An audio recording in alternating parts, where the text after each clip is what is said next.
ሰላም ሰላም ውድና የተከበራችሁ የፍርት ዩቲዩብ ቻናል ተከታታዮች እንዴት ናችሁ? ደህና ናችሁ? እኔ ሰላም ነኝ፣ እግዚአብሔር ይመስገን። እናንተ እንዴት ናችሁ? ቤተሰቦች እንዴት ናችሁ? ደህና ናችሁ? ከኔ ጋር ሁሉ መልካም ይመስገን። እንግዲህ እዚህ ጋር እንደምታው ዶክተር ይሟዘዛል እንዴ ባለትዳር ላይ ምንድነው ሂዶ መንጠልጠል? እኔ እኮ ካንቺ ጋር ስም በጣም ደስ ይለኛል ምናምን ነገር እንዴ ልጅቷን ተፋታት እንጂ ዶክተር ሩታ እኮ ወደ አንተ እየመጣች እያለቀሰች ነው ያለችው ማለት ነው። ስለዚህ ሩታ ደግሞ በቃ አይዞሽ እያልክ እሷን ብታበረታታት ብታጽናናት ይሻላል ብዬ ነው የማስበው ማለት ነው። ምክንያቱም በጣም ጥሩ ልጅ ናት ሩታ፣ ለሰው ልጅ መልካም ነገር ነው የምታስበው ማለት ነው። እውነት እኔ በጣም ነው ሩታ የምታሳዝነኝ ማለት ነው። እና ስለዚህ ሩታን ተረዳት፣ አደይን ለቀቅ አድርጋት ማለት ነው። ምክንያቱም አደይ ማለት ባለ ትዳር ናት እጮኛዋ ነው። ስለዚህ አንተ ደግሞ ከነሱ ጋራ መራቅ አለብህ። ራቅ በቃ ጥሩ አይደለም ብዬ እኔ አስባለሁ ማለት ነው። አደይም አንተን ላለማስቀየም ብላ ነው ያው ሰላም የምትልህ ምን የምትልህ ማለት ነው። እና እሷን ተፋታት። እውነት ጥሩ አይደለም እንዴ በአንተ ዙሪያ ያሉትን እኮ አንተንም ራስንም ክብርህንም ራሱ ዝቅ ማድረግ የለብህም ብዬ ስለማስብ ነው ማለት ነው። እና የራስን ህይወት ብትጀምር ብዬ አስባለሁ እንደኔ ማለት ነው። እሺ ዴቭንስ በምታይበት ሰዓት አንተም ከምትሸማቀቅ ይሻላል በጊዜ ዘወር ማለት። የሰው ሚስት ጋራ መንጠልጠል ጥሩ አይደለም። ዴቭ በጣም ይወዳታል፣ ያከብራታል። ያው ግን የኔ ፍቅር የኔ ጣፋጭ ምናምን በጣም ስልችት ብሎኛል። ይሄ ያማረኛችሁ ግን ማለት ነው። እስቲ ቀየር ብላችሁ ነው ቶሎ እንዴ ምን እንሁንኛ? ሆ የኔ ማር የኔ ፍቅር በቃ ተወዳታለች፣ ተፈቅራታለህ፣ አግባት።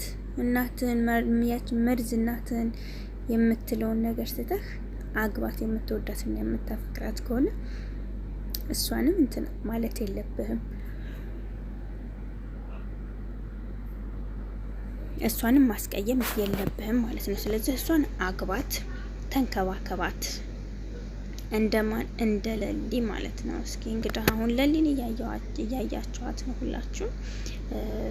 ያው ከምትወደውና ከምታፈቅረው ልጅ ጋራ ያው እንግዲህ ተጋብተው ያው ወደ መዝናኛ ቦታ ናችሁ ያሉት ማለት ነው። እንግዲህ ሁላችንም እያያችሁት ነው ያላችሁት እና በቃ አንድ ሰው ላይ መንጠልጠል የለባችሁም። አንተም ተጋቡና እስኪኛንም ደሳስ ብሎን እስኪ ቬሎ አልብሳት በእናት ያንን የባለፈውን የለበሰችውን ቬሎ አሁን መልሰ አልብሳት።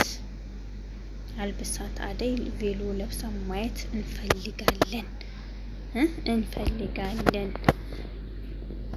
ስለዚህ አልበሳትና እኛም እስኪ ቀልባችን አረፍ ይበል። አደይ ጥሩና መልካም ልጅ ናት። በስነ ምግባሯ ደስ ይላል። በቃ ሁሉ ነገሯን እኔ አደይን እወድላታለሁ ማለት ነው። ጸባይ ሰናይ ናት። እንዲሁም ለሊ ማለት ነው። ለሊ ራሱ በጣም አንደኛ ናት። ጸባይ ሰናይ ናት። ይገባታል። እንኳንም አገባች። አንድ ሰው የኔ የሚለውን ሰው የወደደውንና ያፈቀረውን ሲያገኝ በጣም ደስ ይለኛል ማለት ነውና ተጋቡ፣ ውለዱ። እዚህ ጋር ደግሞ እንደገና ሌላው ትኩሳት መጣላችሁ ማለት ነው። ዳይመንድ እውነት ለመናገር በጣም ጎበዝና ጠንካራ ልጅ ነህ እያልክ ደግሞ የምትሳቃሳቅ በጣም ነው የምትመጪው ማለት ነው ጋይስ። የሄሉ አጋቾች እዚህ ጋር ደግሞ ተይዘዋል ማለት ነው። ሌላ እሳት አይገርምም? ግን እንጠፋለን ብላችሁ ነበር፣ ግን አልጠፋችሁም፣ ተይዛችኋል። ዳይመንድ ከልብ ነው የምናመሰግነው።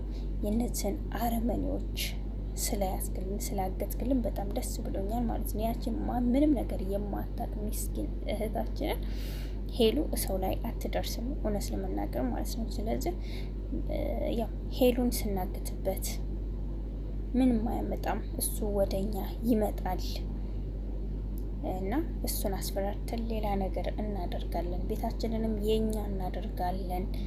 የእነሱ ቤት አይገባቸውም፣ ይሄ የኛ ቤት ነው እያለች ነበረና ይሄው እንግዲህ እነ ዳይመንድ እጅ ሁለቱም ገብተዋል ማለት ነው። ያቺ ምስኪን ልጅ ምንም አታውቅም፣ ምንም ማለት ነው። በጣም ጥሩና መልካም ልጅ ናት። ሄሉ ማለት የዋህ ልጅ ናት። እናንተ እንደሱ ማድረግ አልነበረባችሁም። እንግዲህ ደግሞ የስራችሁን ይስጣችሁ።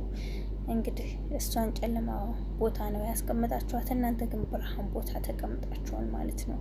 ስለዚህ አሁንም ራሱ ዳይመንድ ገና ብዙ ነገሮችን ጥያቄ ትጠይቃላችሁ። ላጠፋችሁት ጥፋት ሁሉ ትከፍላላችሁ፣ ትከፍላለሽ። ወይኔ ወይኔ ወይኔ ወይኔ ቤዛ ግን አንቺ እንደ ቅጥነትሽ ራሱ አክትሽም ምንሽም በቃ ነገር ወይ ጉድ ወይ ጉድ ወይ ጉድ ወይ ጉድ። ኒኮ ደግሞ ምንም አታጣም። በቃ በዚህ ብትሏት በዚህ የምትለው ነገር ማለት ነው። ምንም መፍትሄ የሚባል አታጣም። መፍትሄ ምንም አታጣም። እባብ እባብ ብሏል እባብ። እና ይሄው እንግዲህ ተይዘሻል፣ መሞቻችሁ ደርሷል። እናንተ ግን ሄለንን እዛ ጋር ስታግቷት ጨለማ ቦታ እስቲል ውሃ እንኳ ቢጠማት ውሃ ራሱ አንሰጥሽም ያላችሁ ጀግና ናቸው። ግን የእነዚህኞቹ ሩህሩህ ናቸው። በልተው ይሞቱ ነው ያሉት ማለት ነው። ለማንኛውም እንወዳቸዋለን፣ እናከብራቸዋለን።